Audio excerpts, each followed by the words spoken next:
राजधानी जयपुर की सड़कों पर आज खुद मुख्यमंत्री भजनलाल शर्मा उतर गए। बारिश के बाद सड़कों की वास्तविक स्थिति आखिर क्या है, इसको जांचने के लिए मुख्यमंत्री भजनलाल शर्मा शहर की सड़कों पर उतरे। इस दौरान मुख्यमंत्री ने सांगानेर क्षेत्र का दौरा किया। सीएम राजधानी में बारिश से उत्पन्न स्थितियों का जायजा लेने के लिए शहर में निकले हैं। आम लोगों के लिए सीएम भजनलाल शर्मा बहुत ही सहज नजर आए। सीएम ने सांगानेर में भीगते हुए खुद चाय की दुकान पर कार्यकर्ताओं के साथ चाय पी। इस दौरान आमजन और कार्यकर्ताओं से भी सीएम ने सड़कों को लेकर संवाद किया। ये तस्वीरें राजधानी जयपुर की है, जब मुख्यमंत्री भजनलाल शर्मा आज शाम 5:15 बजे के तकरीबन शहर की सड़क पर निकले। देखिए, आज जयपुर में जिस तरह से इंद्र भगवान की कृपा हो रही है और बारिश पूरे राजस्थान में हो रही है, आज मैं जयपुर के अंदर निकला हूं। पिछली बार भी मैं गया था सीकर रोड पर, आप देख सकते हैं वहाँ कितनी अच्छी व्यवस्था, कोई वो नहीं है। यहाँ कुछ एरिया में मेरे में सीवरेज लाइन का काम चल रहा है। ये जयपुर के अंदर सीवरेज लाइन का काम जो चल रहा है, उसके कारण 1-2 जगह परेशानी हुई है। बाकी आज मैं इसीलिए यहाँ निकला हूँ कि लोगों के बीच में जाकर क्या परेशानी है, क्या स्थिति है, वास्तविक जानकारी मिलती है। आज मैंने मेरे अधिकारियों को निर्देशित किया है कि कहीं भी पूरे जयपुर में किसी तरह की कोई प्रॉब्लम नहीं हो, कोई ऐसी स्थान नहीं हो जहां किसी तरह से कोई दुर्घटना हो, किसी का परेशानी हो, वो परेशानी नहीं होनी चाहिए। कुछ यहाँ जो काम करने वाले लोग रहते हैं, जो कि झोंपड़ी जिन्होंने बना रखी है वो रहते हैं, उनके पास भी मेरा जाना हुआ, उनसे भी बात की कि उनको किसी तरह की परेशानी तो नहीं है। उनको पानी की, खाने की कोई अव्यवस्था अगर बारिश में होती है तो उनकी व्यवस्था ठीक प्रकार से होनी चाहिए, उसके लिए काम किया है। आज मैं कहना चाहता हूँ, जयपुर के सभी लोगों से कहना चाहता हूँ कि हम सभी का ये काम है। और जिस तरह से पूरे राजस्थान में बारिश हो रही है, आज मैंने सभी को निर्देशित भी किया है कि वहाँ ऐसे स्थान जहाँ हों, चिन्हित स्थान हैं, उन स्थानों को चिन्हित करिए, वहाँ लोगों को जाने मत दीजिए। और कहीं ऐसी भराव वाला क्षेत्र है, कहीं कोई नाला है, कहीं इस तरह का कोई स्थान है कि जिसमें पानी की वजह से खतरा हो सकता है, माँ छोटे बच्चों को, ऐसे लोगों को नहीं जाने दें। पशु पक्षियों की भी ठीक प्रकार से व्यवस्थित करें, जैसे हमारे पशुधन है उसको किसी तरह से कोई प्रॉब्लम नहीं हो। सभी जगह पूरे राजस्थान में मैंने आज निर्देशित किया है। और ऐसी हमारी बिल्डिंग हैं जो बारिश के समय में वो पानी जिनमें आता है तो उनको ऊपर से छत को सफाई करें, जिससे कि वो पानी उसमें अंदर नहीं आए, उसके लिए भी मैंने निर्देशित किया है। और ऐसे जीर्ण भवन पूरे राजस्थान के अंदर कहीं भी सरकारी हो, प्राइवेट हो, ऐसा नहीं हो जो बारिश के कारण वो क्षतिग्रस्त हो और उससे किसी जनहानि हो, ऐसी स्थिति नहीं हो। और मैं इतना ही कहना चाहता हूँ कि बारिश से जो हमारे राजस्थान के अंदर हो रही है, हमारे जो वंदे गंगा अभियान जो हमारा चला था, उस अभियान के अंदर हमारे इतने तालाब, सरोवर, हमारी बावड़ी, हमारे कुएं जिनको सफाई की गई थी, निश्चित रूप से आज सभी जगह से फ़ोन आते हैं कि वो भरे हुए हैं और बहुत अच्छा आनंद है। हम एक पेड़ माँ के नाम अभियान हमारा चल रहा है, उसने भी हमारी गति पकड़ी है, उसमें अच्छा काम हो रहा है।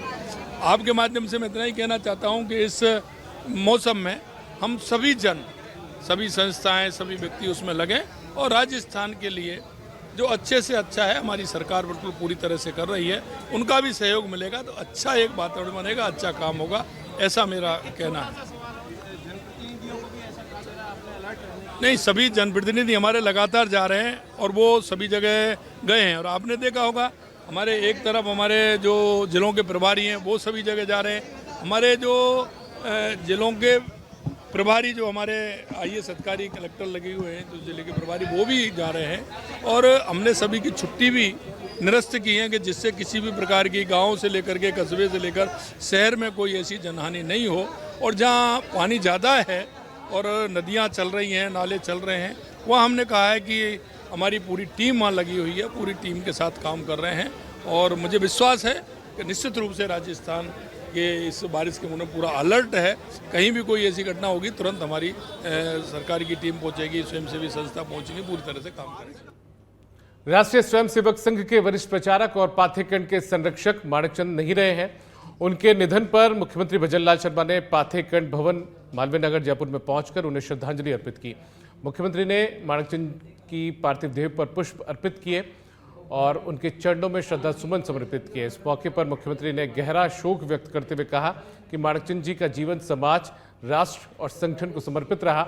उनका संपूर्ण जीवन प्रेरणादायी था और उन्होंने समाज सेवा की दिशा में अमूल्य योगदान दिया। मुख्यमंत्री के साथ उद्योग मंत्री राज्यवर्धन सिंह राठौड़, शिक्षा मंत्री मदन दिलावर, आरएसएस के क्षेत्रीय प्रचारक निम्बाराम, संघ व पाथेकरण परिवार के सदस्य, स्वयंसेवक और समाज के कई गणमान्य लोग भी इस दौरान वहां मौजूद रहे। एक बहुत बड़ा भाव मानिक जी भाई साहब के जीवन से हमें एक उदाहरण मिलता है। 60 साल तो उन्होंने लगातार संघ को दिया और उसमें से तकरीबन 30 साल एक पुस्तिका के ऊपर लगाए उन्होंने। कुछ 2-3 हफ्ते पहले ही मैं मिला था भाई साहब से आकर। डायलिसिस लगातार चल रहा था, डायबिटीज भी थी उनको, लेकिन फिर भी मुस्कुराता हुआ चेहरा था, जैसे कि उन्हें कोई समस्या नहीं है और जो शायद मिलने आए हैं उन्हें समस्या है। तो देखिए, जीवन का अंत तो होना ही है, लेकिन जिस तरह का जीवन जीना है, ये मानिक जी भाई साहब के जीवन से हमें बहुत कुछ सीखने को मिलता है। और भगवान उनकी आत्मा को अपने चरणों में स्थान दे और उनके पूरे परिवार, और उनका पूरा परिवार ये राष्ट्र है, उनके पूरे परिवार को ताकत दे और आगे मजबूती से बढ़े। माणिक जी भाई साहब करोड़ों लोगों के प्रेरणा पुंज रहे हैं और उनका जो तपस्वी जीवन था वो उसके बारे में कह नहीं सकते, पर हमेशा हंसमुख रहना और उनकी स्मृति बहुत तीव्र थी। एक बार किसी से मिल लेते थे तो उनका नाम उनको जरूर याद रहता था। हमारे लिए बहुत बड़ी क्षति है, राजस्थान ही नहीं पूरे देश के लिए बहुत बड़ी क्षति है। आपका बड़ा जुड़ाव रहा है, कई संस्मरण आपको याद भी होंगे। किस तरह का व्यक्तित्व रहा उनका? मैं कहूँ श्रेष्ठतम लोगों में से श्रेष्ठतम व्यक्ति थे। मैंने कहा ना, इससे बड़ा कुछ नहीं हो सकता कि एक बार वो किसी से मिल लिए, हजारों लोगों में, तो दूसरी बार मिलेंगे तो उनको नाम याद रह जाता। और नाम मुख्यमंत्री भजनलाल शर्मा कल जैसलमेर के दौरे पर रहेंगे। दोपहर तकरीबन 1 बजे रामदेवरा पहुंचने का मुख्यमंत्री का कार्यक्रम है। यहां पर नेत्र महाकुंभ निःशुल्क शिविर का वो विधिवत शुभारंभ करने वाले हैं। राष्ट्रीय स्वयंसेवक संघ और सक्षम संस्था की ओर से इस शिविर का आयोजन किया जा रहा है। रामदेवरा में बाबा रामदेव मंदिर तक रोड शो का भी कार्यक्रम है। रामदेवरा में लोक देवता बाबा रामदेव के दर्शन भी मुख्यमंत्री करेंगे। मुख्यमंत्री के रामदेवरा दौरे को लेकर भाजपा कार्यकर्ताओं में उत्साह है। भाजपा के जिला मंत्री कंवरराज सिंह चौहान ने इस बात की जानकारी दी है। तो कल मुख्यमंत्री भजनलाल शर्मा जैसलमेर के दौरे पर रहने वाले हैं। कल रेणुका धाम लोक देवता बाबा रामदेव जी की पवित्र धरा पे राजस्थान के यशस्वी मुख्यमंत्री भजनलाल जी पधार रहे हैं। नेत्र कुंभ का बहुत बड़ा आयोजन हो रहा है 2025 में। नेत्र कुंभ आने वाले सभी लोगों की वहाँ जांच होगी, लाखों लोगों की, और वहाँ चश्मे भी दिए जाएंगे और जिनके आंखों के संबंधित कोई दिक्कत होगी तो उनका इलाज भी किया जाएगा। आगे से आगे तारीख दी जाएगी। हमारा सबका सौभाग्य है जैसलमेर वासियों को कि बार बार राजस्थान के मुख्यमंत्री भजनलाल जी हमारे सभी, चाहे तनोट माता का मंदिर हो, चाहे बाबा रामदेव का मंदिर हो, हमेशा आस्था रखते हैं और राजस्थान के लिए आने वाले समय में खुशहाली हो, बरसात हो, ऐसी मांग रखने के लिए हमेशा वो लोक देवता बाबा रामदेव जी हो, चाहे तनोट माता जी हो, सभी मंदिरों जाते हैं। और हमारे यशस्वी मुख्यमंत्री जी कल जैसलमेर की पवित्र धरा पोखरण परमाणु परीक्षण धरा पे रामदेव। आगे बढ़ते हैं, बात करते हैं जयपुर जिले के सभी मंडल अध्यक्षों के स्वागत सम्मान एवं परिचर्चा समारोह की। तो इसका आयोजन जयपुर के कॉन्स्टिट्यूशनल क्लब में आयोजित हुआ। इस दौरान प्रभारी मंत्री जोगाराम पटेल ने मंत्रिमंडल फेरबदल की चर्चाओं पर भी साफ कहा कि ये सिर्फ सुर्खियां बनाने वाली खबरें हैं। जहां तक प्रधानमंत्री से मुलाकात की बात है तो मुख्यमंत्री का जयपुर दिल्ली आना जाना रहता है। सरकार के कामकाज के लिए प्रधानमंत्री से मिलना और अन्य केंद्रीय मंत्रियों से मिलना एक सामान्य प्रक्रिया का हिस्सा है। पूर्व मुख्यमंत्री वसुंधरा राजे का प्रधानमंत्री से मिलना भी एक सामान्य प्रक्रिया है। ये जो ठीक ठाक नहीं वाला, ये सुर्खियों में कुछ लोगों का बनाया हुआ है और बुरा नहीं मानता तो मैं ये भी कह सकता हूँ हमारी मीडिया का बाहर का बनाया हुआ है। मिलता जुलता हमेशा हमारा चलता रहता है। मुख्यमंत्री जी का जयपुर हो, दिल्ली हो, आना जाना रहता है। क्योंकि हमारे सारे काम दिल्ली की सरकार के अधीन होते हैं, तो मंत्रियों से मिलना, माननीय प्रधानमंत्री से मिलना, ये एक सामान्य प्रक्रिया है। हमारे पूर्व मुख्यमंत्री यशस्वी वसुंधरा जी का मुख्यमंत्री से या प्रधानमंत्री से मिलना एक सामान्य प्रक्रिया है। उसको आप दूसरी सुर्खियाँ बढ़ावे आपकी इच्छा है, लेकिन मिलना जुलना सामान्य प्रक्रिया के तहत है।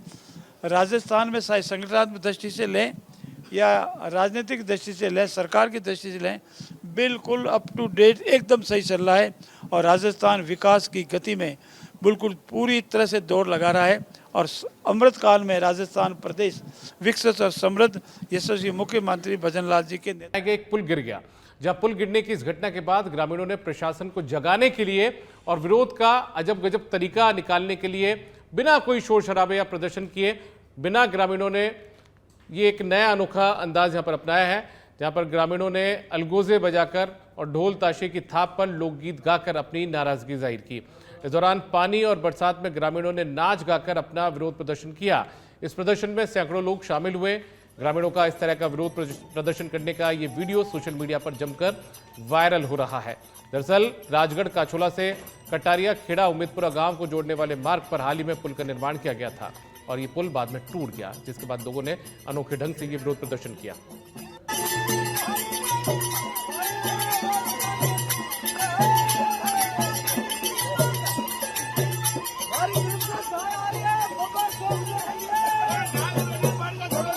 कटारे खेड़ा उम्मीदपुरा दोनों गांव और राजगढ़ के बीच वाला पुल है, अभी ताज़ा बना और इसी बारिश में पुल टूट चुका है।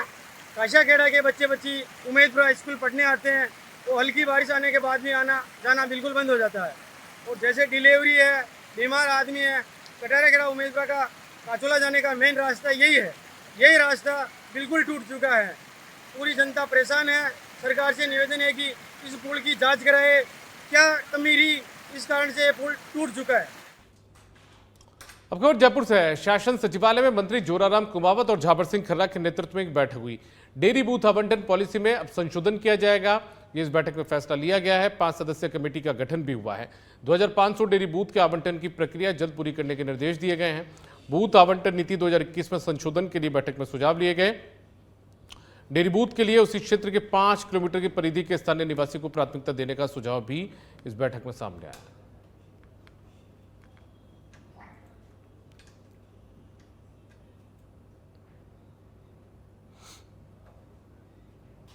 आगे बढ़ते हैं। भरतपुर के रुदावल में बारिश का दौर लगातार जारी है। भारी बारिश के चलते सड़कें जलमग्न आज हो गई। सड़कों पर बहने लगा 2-2 फीट तक का पानी भी।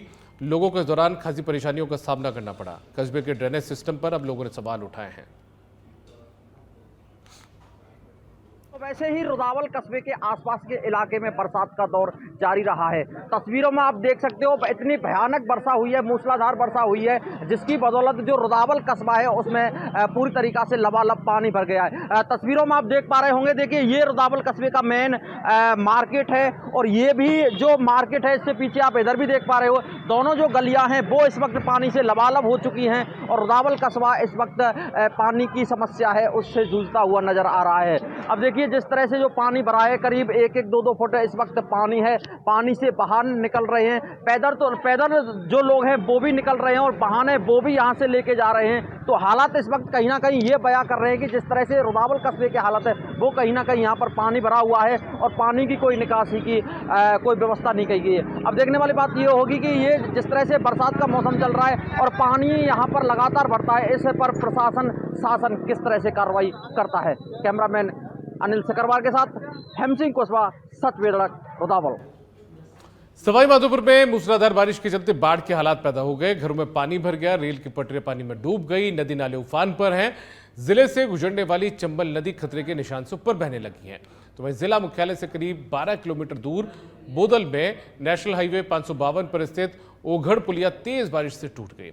इससे मध्य प्रदेश का संपर्क कट गया। वहीं दूसरी ओर कोटा लालसोट मथुरा मेगा हाईवे पर भी सूरवाल बांध से पानी की आवक बढ़ने के कारण पूरा हाईवे लगभग बंद हो गया। ताल तलैया बनाया हुआ है और उसके बाद यहाँ पर आप देख रहे हैं किस तरह यहाँ पर सड़क पर काफ़ी तादाद में पानी आ चुका है और यहाँ पे गांव का जो रास्ता है कोटा जो मेगा हाईवे है वो पूरी तरह से यहाँ बंद कर दिया गया है। कुछ एक साधन है जो यहाँ पर इधर उधर ट्रैक्टर के माध्यम से या इधर उधर पहुँचाए जा रहे हैं। मोटरसाइकिलों और चौपहिया छोटे वाहनों का निकलना बिल्कुल वर्जित यहाँ पे रखा गया है। सुरवाल थाना पुलिस भी यहाँ मौके पर सुरक्षा की दृष्टि से तैनात है। मैं दिखाना चाहूँगा किस तरह यहाँ घरों में पानी भरा हुआ है और जो यहाँ पर अन्य साथी इनसे बात करेंगे क्या हालात यहाँ हमेशा हर टाइम रहता है। तो क्या स्थिति अभी वर्तमान है गांव की जो पानी भरा हुआ है? गांव की हालत गंभीर है, जनता जो है एकदम डूब चुकी है, पशु भी जो है डूब चुके हैं। देखो तुम हालत खराब हो रहे हैं। घरों में जब पानी बनाने की व्यवस्था वो घर पूरे डूब चुके हैं। जिला प्रशासन नहीं कोई अधिकारी आया यहाँ खड़ा हुआ है। 200 रुपये लोग जो है मौके का फायदा उठा रहे हैं। 3 दिन से ट्रॉली वाले से किराए के मांग रहे हैं। लीगल 50 रुपये ले लो, कोई दिक्कत नहीं है। गाँव में पानी भरा हुआ है और आसपास अस्त व्यस्त हो रहा है। किसी के बेसमेंट में पानी भरा तो किसी के मकान में यहाँ पानी भरा हुआ है। कैमरामैन महेंद्र मीना के साथ लोकेश टटवाल, सच बेधड़क, सवाई माधोपुर। जयपुर में मूसलाधार बारिश के चलते ढूंढ नदी एक बार फिर से उफान पर आ गई है। पानी की आवक बढ़ने से अचानक नदी में पानी का बहाव इतना तेज हुआ कि सांभरिया बाड़ा पदमपुरा मार्ग स्थित पुलिया से पानी बहने लगा। पानी का स्तर बढ़ने से सांभरिया बाड़ा पदमपुरा, चाकसू और आसपास के ग्रामीण इलाकों का संपर्क पूरी तरह से बाधित हो गया। स्थानीय लोगों का कहना है कि जयपुर शहर की तरफ हुई भारी बारिश का सीधा असर इस नदी पर होता है, क्योंकि ढूंढ नदी जयपुर की ओर से बहकर इन ग्रामीण इलाकों से गुजरती है। खबर जयपुर के चोमू से है। यहाँ पर लापता छात्राएं सकुशल मिल गई हैं। चोमू पुलिस की कार्यशैली की अब सराहना की जा रही है। टाटियावास टोल प्लाजा के सीसीटीवी कैमरों में ये छात्राएं नजर आई थी। पुलिस ने अब इन्हें दस्तयाब कर लिया है। छात्राएं सकुशल मिली हैं। 2 युवकों की सतर्कता से चोमू पुलिस को ये सफलता हाथ लगी है। चोमू के एसएचओ प्रदीप शर्मा मौके पर पहुंचे। टीम ने ये त्वरित कार्रवाई की है। राजाबास में पताशी ठेले वाले ने पूछताछ की। छात्राओं ने जयपुर आने की बात उन्हें बताई। प्रिंस स्कूल की लापरवाही भी उजागर हुई है कि आखिर कैसे छात्राएं टोल प्लाजा तक पहुंच गई। चोमू पुलिस ने तत्परता से काम किया है। दोनों युवकों को स्थानीय लोगों ने माला पहनाकर आभार जताया। हमें मिल गई हैं और इस तरह के समाज के जरूरत ने इनके लिए तारीफ के रूप में आज चोमू पुलिस की तरफ से हमने इनका सम्मान किया है। तो मैं आम आदमी से निवेदन करना चाहूँगा कि अगर इस तरह की कोई भी घटना अगर आपको लगती है जो ऐसा लगता है कि कहीं से भी संदेह के दायरे में है, तो निश्चित रूप से कुछ नहीं कर पाएँ अगर आप उसमें, तो भी कम से कम पुलिस को इत्तला अवश्य दें। 100 नंबर पर इत्तला अवश्य दें। बांसवाड़ा के अंबापुरा थाना क्षेत्र से खबर है। यहाँ पर 32 साल के युवक ने विषाक्त पदार्थ खा लिया। विषाक्त पदार्थ खाने से उसकी तबीयत बिगड़ गई। आनंद फानंद में गंभीर हालत में उसे अस्पताल पहुंचाया गया। बहादुर की विषाक्त पदार्थ खाने से बाद में मौत हो गई। युवक के शव को मोर्चरी में रखवाया गया है। अंबापुरा थाना क्षेत्र के आड़ी भीत गांव का यह पूरा मामला है। दौसा से खबर है। यहां पर विधायक आवास से ट्रैक्टर ट्रॉली चोरी करने का जो मामला है, उसमें पुलिस ने ट्रैक्टर ट्रॉली ले जाने वाले आरोपी को गिरफ्तार किया। एक कार को पहले ही जब्त कर लिया था। दौसा विधायक दीनदयाल बैरवा के निवास से दरअसल ये ट्रैक्टर ट्रॉली जो थी वो चोरी हुई थी। भरतपुर के खातीपाड़ा निवासी विजेंद्र बाबर को पुलिस ने गिरफ्तार किया है। जयपुर के पौष इलाके में बिजली के खंभे के करंट से एक छात्र की मौत हो गई। युवक राजस्थान प्रशासनिक सेवा यानी कि आरएएस की तैयारी कर रहा था। वहीं मृतक छात्र के साथी छात्रों ने उसे श्रद्धांजलि दी है और सिस्टम की खामियों पर रोष जाहिर किया, जिसके चलते एक छात्र को अपनी जान से हाथ धोना पड़ा है। बांसवाड़ा के कालिंजर थाना क्षेत्र के अंबू डूंगर गांव में मंगलवार को एक निर्माणाधीन मकान की दीवार गिरने से बड़ा हादसा हो गया। हादसे में 3 मजदूर घायल हो गए, जिन्हें निजी वाहन से इलाज के लिए जिला अस्पताल लाया गया। घायलों का उपचार जारी है। घटना की जानकारी मिलते स्थानीय पुलिस भी मौके पर पहुंची, जांच शुरू की गई है।